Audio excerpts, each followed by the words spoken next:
दोस्तों आप सभी का स्वागत है मेरे YouTube चैनल मैथमेटिक्स 2.0 में।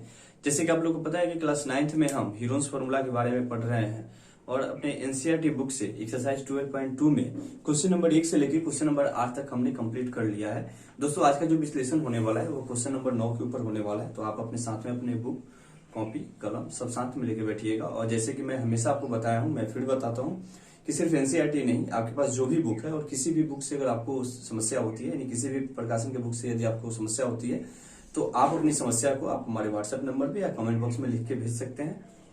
उस समस्या का समाधान तुरंत कर दिया जाएगा। तो आइए क्वेश्चन को देखते हैं और क्वेश्चन को पहले समझने का प्रयास करते हैं, इसके बाद हम इसका विश्लेषण शुरू करेंगे। वीडियो में अंत तक बने रहिएगा। दोस्तों बोल रहा है क्वेश्चन नंबर 9 कि field is in the shape of A trapezium, यानी एक जो खेत है वह समलंब चतुर्भुज के आकार के जैसा है, जैसे कि आप लोग फिगर में देख पा रहे होंगे, यानी समलंब के आकार का है। Whose parallel sides are 25 metre and 10 metre, जिसका जो समानांतर जो भुजाएं हैं ना वह उनमें से एक 25 मीटर का है और दूसरा जो है 10 मीटर का है। यानी यहाँ से ए बी हमारे पास कितना है, यह 25 मीटर का है, यहाँ से और यहाँ तक की दूरी कितना है, 25 मीटर। ठीक है दोस्तों, और जो इसी के पैरेलल में है जो अदर जो साइड है वह 10 मीटर का, यानी डीसी जो है बाबू यह हमारे पास कितना हो गया, 10 मीटर हो गया। ठीक है, उम्मीद है कि यहाँ तक आप समझ पा रहे होंगे। बोले कि the non parallel sides are 14 metre and 13 metre, और जो नॉन पैरेलल साइड्स यानी जो समानांतर नहीं है, वो जो साइड जो इसका दे रखा है वह 14 मीटर और 13 मीटर का दे रखा है। अर्थात बीसी जो है यह हमारे पास 14 मीटर है और एडी जो है यह हमारे पास 13 मीटर है। ठीक है दोस्तों, हमें क्या करना है कि find the area of the field, हमें इस खेत का क्षेत्रफल बताना है, इस खेत का क्षेत्रफल बताना है। तो आइए इसको बनाना शुरू करते हैं और सबसे पहले हम समझेंगे कि हमारे पास क्या है, हमें क्या क्या चीज इसमें करना है।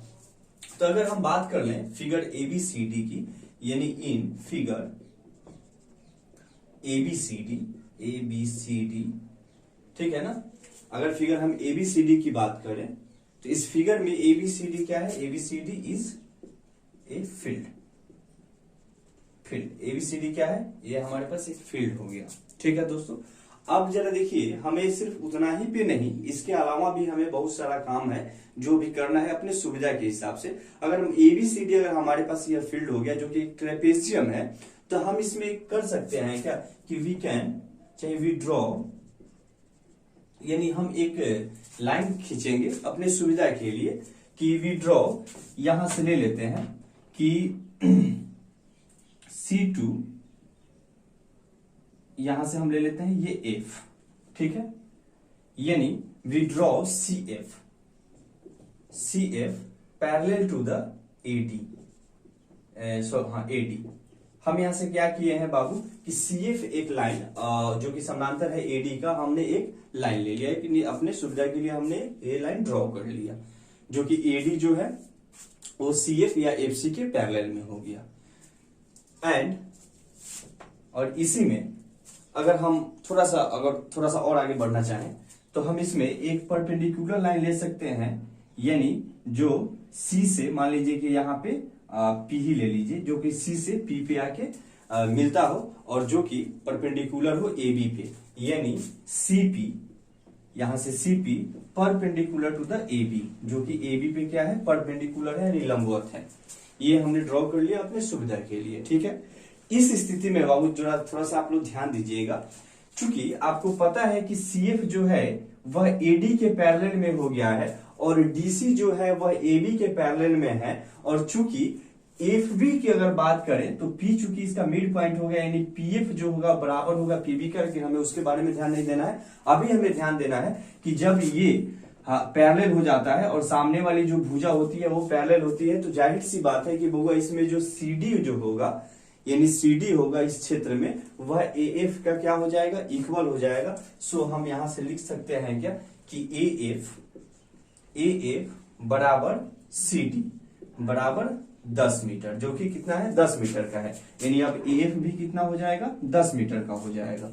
ठीक है, क्योंकि यह इसके समानांतर और इक्वल भी हो गया। ठीक है, साथ ही साथ आगे बढ़ेंगे दोस्तों, तो जब AF हमारे पास 10 मीटर हो गया, और चूंकि AB की टोटल लंबाई 25 मीटर है और यही 10 मीटर हो गया, यानी BF से जो डिस्टेंस हो गया या AB का जो डिस्टेंस होगा वह यहां से यहां कितना होगा, 15 मीटर का हो जाएगा। ठीक है, उम्मीद है दोस्तों कि यहां तक आप समझ पा रहे होंगे। फिर अगर हम देख रहे हैं कि AD जो है बाबू, AD जो है पैरेलल है FC का और इक्वल भी है, यानी AD parallel FC and equal to the FC, ठीक है ना, यानी पैरेलल भी है और उसके इक्वल में भी है। सो हम यहां से लिख सकते हैं कि AD parallel FC and also equal, equal भी है तो बराबर हो जाएगा यह 13 मीटर का, क्योंकि जब AD जो है यह बराबर है FC का और AD जब 13 मीटर है तो हमारे पास FC भी जो होगा वह कितना हो जाएगा, 13 मीटर का हो जाएगा। अब जरा देखिए, जब हमने जो हमको इंपॉर्टेंट जो लगा और जो हमारे लिए जरूरी था, हमने वह सब लाइन को ड्रॉ कर लिया है और सबका हमने माप निकाल लिया है। अब जरा देखिए, हम त्रिभुज अगर CFB की बात करें बाबू, अगर त्रिभुज हम CFB की बात करें या BCF की बात करें, तो इस त्रिभुज में हमारे पास तीनों साइड मौजूद हैं, यानी FB भी पता है, BC भी पता है और FC भी पता है। तो जाहिर सी बात है कि अगर किसी त्रिभुज का 3 भुज आपको पता है तो आप उसका क्षेत्रफल आसानी से निकाल सकते हैं। तो हम यहां से निकाल लेंगे। Now we find area of त्रिभुज BCF। हम BCF का एरिया फाइंड कर लेंगे, लेकिन BCF का एरिया फाइंड करने से पहले सबसे पहले तो हमें सेमी पेरीमीटर चाहिए ना, यानी एस चाहिए, क्योंकि अर्ध परिमाप तो चाहिए ही, क्योंकि आप यहाँ पे हीरोन्स फॉर्मूला से ही उसका एरिया पता कर रहे हैं, क्षेत्रफल पता कर रहे हैं, तो आपको यहां से पहले उसका सेमी पेरीमीटर निकालना होगा। यानी यह हो जाएगा 13 प्लस 25 प्लस 15 प्लस 15 हुआ है ना, ये 15 है ना, AB 15 प्लस 14 अब बटा 2, तो 15 15 30 और 12 42, यानी 42 बटा 2 ये हो जाएगा, और इसको काट देंगे तो यह 21 मीटर हो जाएगा। यानी हमारे पास सेमी पेरीमीटर हो गया है 21 मीटर बाबू। तो अब यहाँ से यूजिंग हीरोन्स फार्मूला, यानी हीरोन्स फार्मूला का प्रयोग करके आप चाहे लिख भी सकते हैं, नहीं भी लिखिएगा तो कोई दिक्कत नहीं है, आप यहाँ से एरिया निकाल लीजिए। ठीक है, हम यहाँ से एरिया निकाल लेते हैं। तो हमारे पास क्या होता है, एस इंटू एस माइनस ए, तो एस हमारे पास कितना है 21 इंटू 21 माइनस ए 13, 21 माइनस 14 और 21 माइनस 15। ठीक है, ये है ना। उम्मीद है दोस्तों यहां तक आप समझ पा रहे होंगे। थोड़ा सा एक स्टेप हम इसको और बढ़ा लेते हैं, तो ये हमारे पास 21 हो जाएगा। 21 में से 13 को घटा दीजिए तो 11 में से 3 जाएगा, तो यह हो जाएगा आपके पास 8। ठीक है, और बाकी तो कट ही जाएगा, यानी 13 और 8 मिलकर 21 हो जाएगा, गुना 21 में से 14 जाएगा तो बाबू ये हो जाएगा आपके पास 7। ठीक है, 21 में से 15 जाएगा तो बाबू ये हो जाएगा आपका 6, क्योंकि 15 और 6 मिलकर कितना हो जाता है 21 हो जाता है। थोड़ा सा इसको और एक स्टेप आगे बढ़ा लीजिए, फैक्टराइज कर लेते हैं, वर्गमूल निकालना आसान हो जाएगा। 21 को हम लिख सकते हैं क्या कि 2 गुना 3 गुना 2 गुना 3 में नहीं होगा, 3 गुना 7 में, क्योंकि 21 है तो 7 या 21। ठीक है ना, 8 है तो इसको लिख सकते हैं क्या 2 गुना 2 में। ठीक है, गुना 7 है तो 7 का तो बस 7 का 7 ही लिख सकते हैं, और 6 है तो इसको हम लिख सकते हैं क्या 2 गुना 3 में। ठीक है, अब देख लेते हैं किसका पेयर मिल गया। 7 और 7 का पेयर मिल जा रहा है, 3 और 3 का भी पेयर मिल गया है, यहाँ पे इस 2 का पेयर मिल गया, और फिर इस 2 से इस 2 का भी पेयर मिल गया है।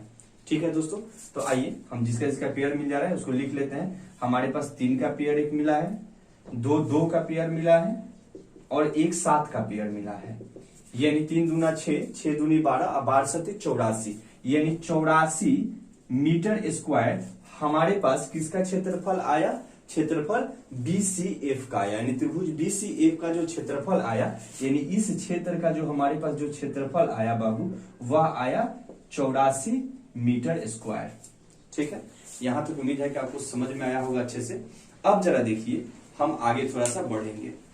अच्छा बाबू, हमें आप लोग जरा एक बात बताइए, हमें तो इस पूरे क्षेत्र का निकालना है ना क्षेत्रफल, पूरे क्षेत्र का क्षेत्रफल निकालना है। जो ट्रेपेजियम का क्षेत्रफल का सूत्र मैंने आप लोगों को जो बता रखा है कि 1/2 sum of parallel side into height या डिस्टेंस जो आप लिखते हैं, तो उस फॉर्मूला का प्रयोग करके हमें इसका एरिया बताना होगा, क्योंकि हमें इस पूरे क्षेत्र का बताना है। लेकिन अभी तक हमने त्रिभुज का ही निकाला। लेकिन इस त्रिभुज में हमें एफसी तो पता चल गया है, बीसी भी पता चल गया है, एफबी भी पता चल गया है। लेकिन अभी तक जो हमने परपेंडिकुलर जो लाइन लिया था एबी पे सीपी को, यानी सीपी जो त्रिभुज बीसीएफ के लिए हाइट का काम कर रहा है, एल्टीट्यूड का काम कर रहा है, इसका तो हाइट हमें अभी तक नहीं पता है।